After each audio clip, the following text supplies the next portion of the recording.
All right, guys, I have an opportunity to teach you a little more than I can in class, so I'm definitely going to take it. It's time to learn a little bit of theory. We're going to learn about the circle of fifths and how it'll help us with identifying key signature. Okay, music, there's always patterns. Just remember that. So right behind me, we have probably the most ugliest circle of fifths that you will ever see in your life. Yeah, I'm not an artist like that. So over here, we have a couple things written out. Okay, this one is a little easier to read. Fat cats go down alleys eating beans. Over here, I don't have anything written here, but I have a circle because it spells the word bead, B-E-A-D, bead, gum candy fruit. These are mnemonics that will help you to remember the circle of fifths. Okay, now if you look carefully, this right here is actually this backwards. Fat cats go down alleys eating beans. B-E-A-D-G-C-F. Okay?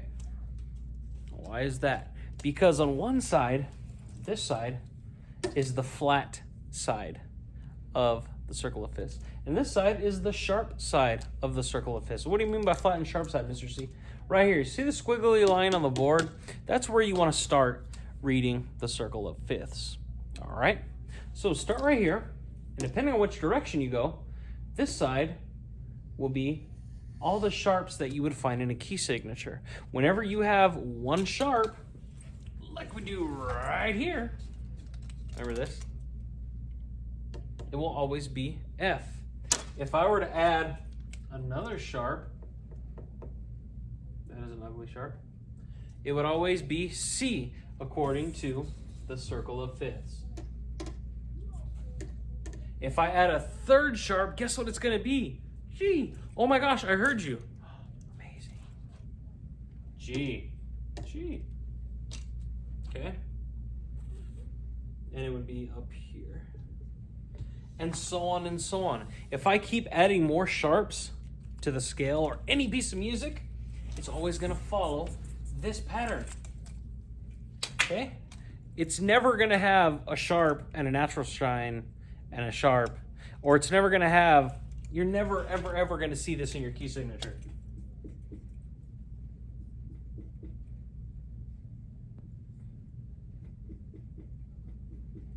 It's never gonna be mixed up like that, okay? Never. It will always be either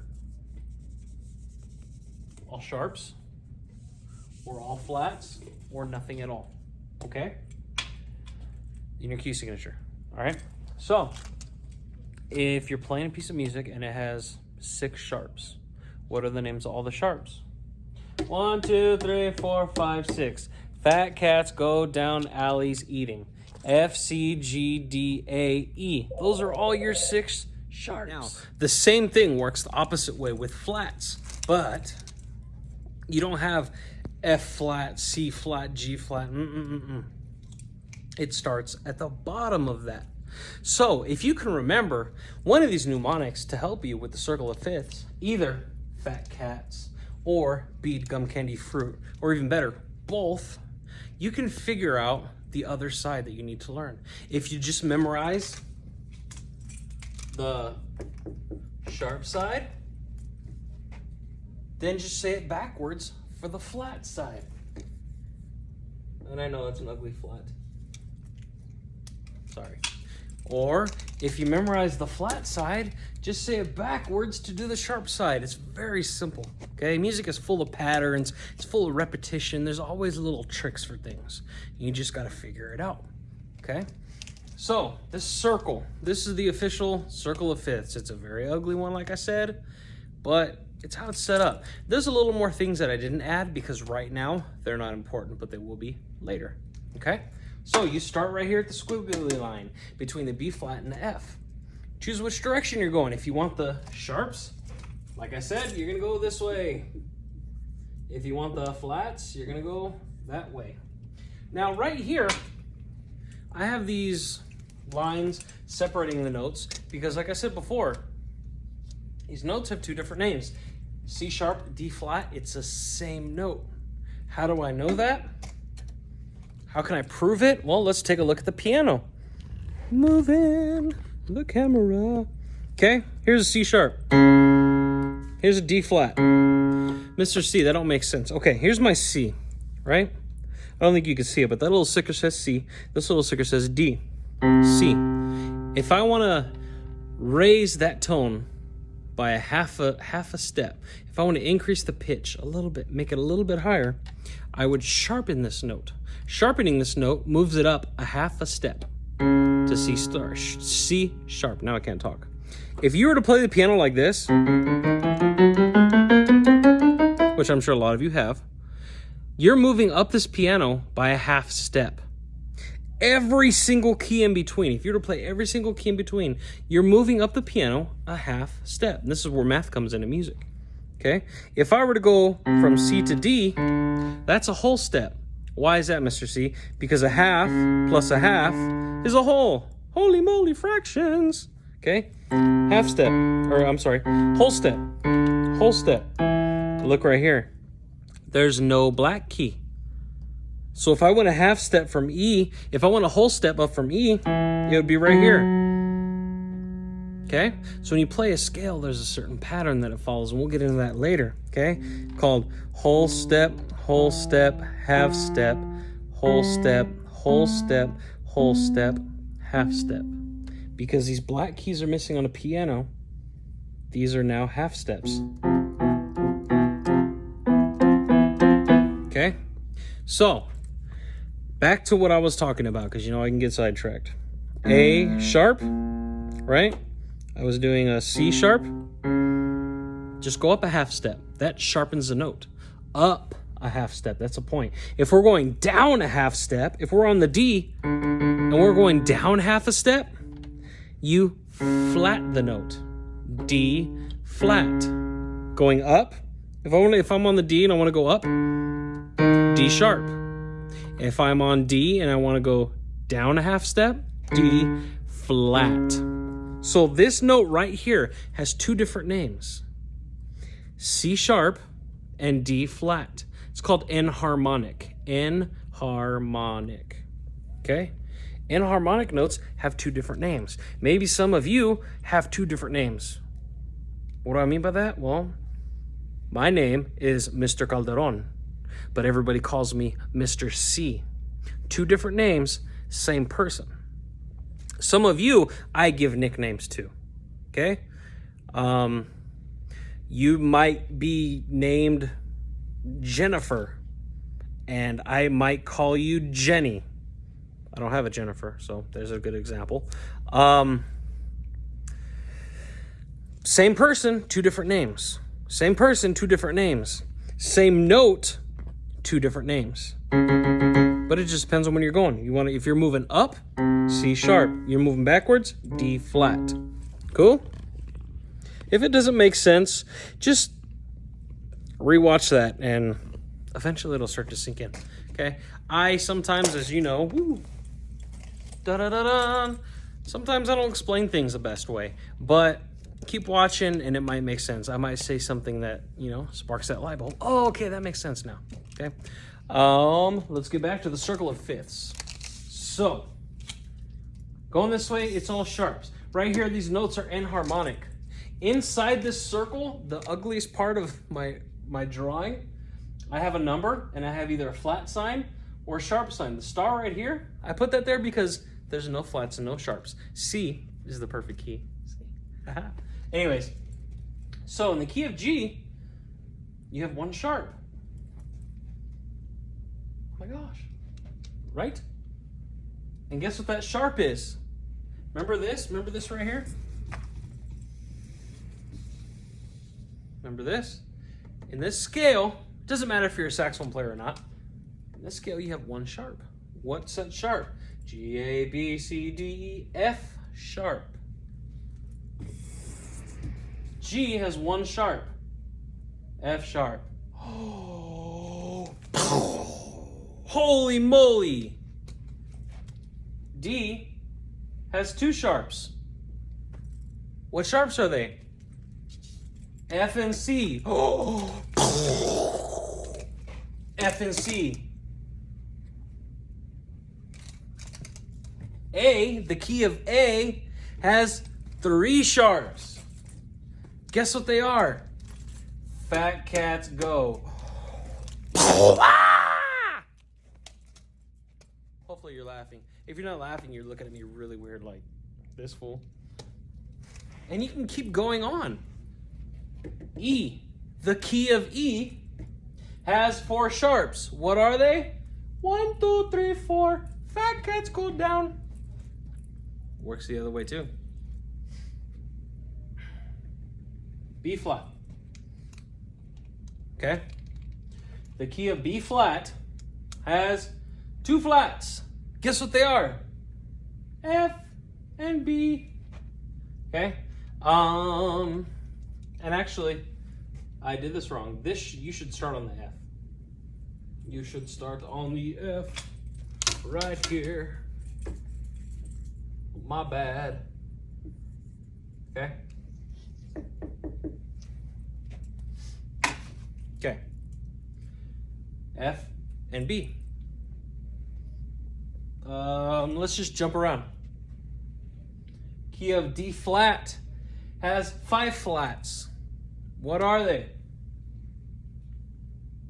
B, E, A, D. I think I totally just said that wrong. You don't have an F flat. Yeah. So the key of F has 1 flat. It's B. Okay. I think I messed that up somewhere. Let's see. Let's go to C sharp. The key of C sharp has 7 sharps. What are they? 1, 2, 3, 4, 5, 6, 7. All of them. If we go to the key of C flat has 7 flats. What are they? All of them. 1, 2, 3, 4, 5, 6, 7. B, E, A, D, G flat, C flat, F flat. Why don't we go to F sharp, B, and E? Because we're on the flat side of this circle of fifths. The flat side, not the sharp side. Okay? We're on the sharp side and we kept going. Well, then we'd stick to these ones right here in the blue. And then the C right here. Okay? I did that wrong on purpose. I wanted to be different. You'd stay with all the sharps. Okay? Flat side, deal with all the flats. Sharp side, deal with all the naturals and the sharps. Okay? Key of F has 1 flat. What is it? B. Key of B has 2 flats. What are they? B and E. Yeah, I should have left the squiggly line. My bad. It's all good. I am perfectly fine admitting that I made a mistake to my students. I'm not perfect. I make mistakes all the time. But I will own up to them. That was my bad, okay? What else? That's it, guys. That's how to figure it out. If I have a piece of music and I have 2 flats, using what I memorized, Fat Cats Go Down Alleys, or BEAD, Gum Candy Fruit, or both, I can figure out the names of these. Now, if you look carefully, you actually don't have to memorize them, but it's really good to know, because if someone says you're playing in the key of E, you can figure out how many flats or sharps that key has. Key of E has 4 sharps. We'll see if I'm right. Key of E has 4 sharps. Bam! What are those 4? F, C, G, D. F sharp, C sharp, G sharp, D sharp. There you go. Okay? If we're playing in the key of A flat, I don't have that one memorized, but I can use this chart. Okay? How many flats are in the key of A flat? 4. What are they? B, E, A, D. B, E, A, D. B, E, A, and D. There you go. Okay? And that's useful not just in an ensemble setting, but anywhere in music. If you want to be a recording engineer, this is stuff that you need to know. You need to know what key these songs are in. That way everything sounds right. If you want to add any type of electronic MIDI device or a loop, the computer can generate those sounds in the key that you need. So if you're going to record some group in your studio, you need to know the key. Okay? What was I talking about? Right here. You might not always have to memorize it. If you're going to be reading sheet music all the time, if you want to be a classical musician, play in a cool ensemble, and just work with music and sheet music, maybe you want to compose. The answer is actually right there already. What are you talking about, Mr. C? I put these flats in a specific spot. I put that sharp in a specific spot. And on your music that you get, it'll always be that way too. Remember how I said in the last video, everything on that line, because that's where that sharp is going to be sharp, your Fs. Now, does that mean if I went the other way, I got a G right here, okay, now I got an F. Does that mean that's going to be a regular F or an F sharp? It means it's going to be an F sharp. Well, Mr. C, why don't they put another sharp right there? Because that's going to be way too confusing, okay? This right here, let me make it a little bit better.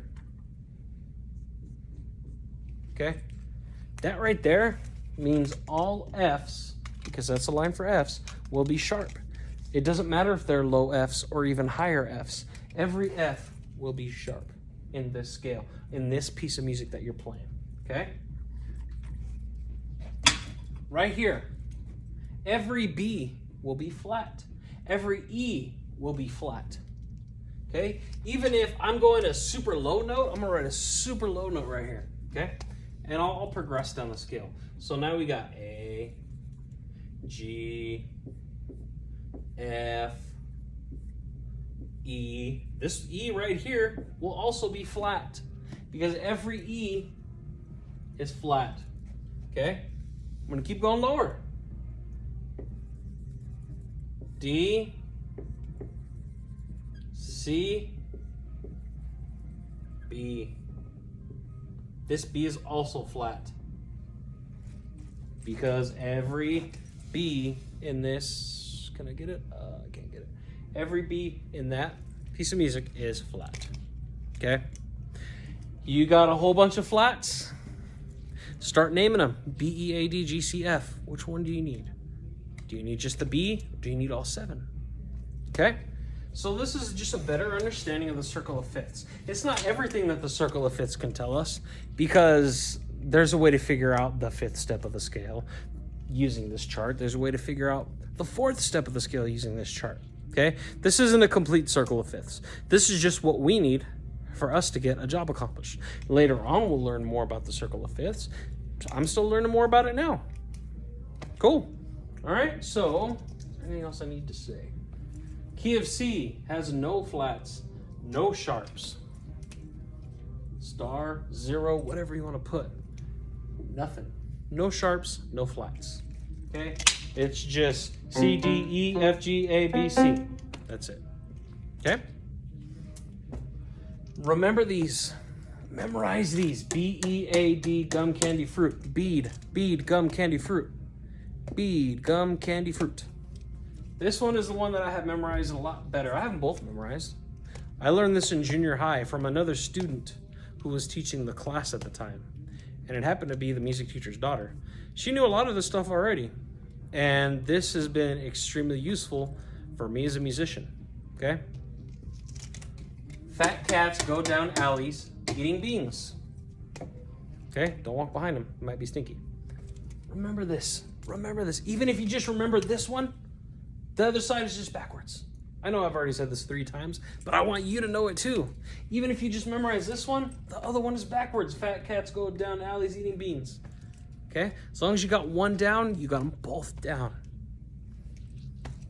Memorize it. Get it down. Get it done.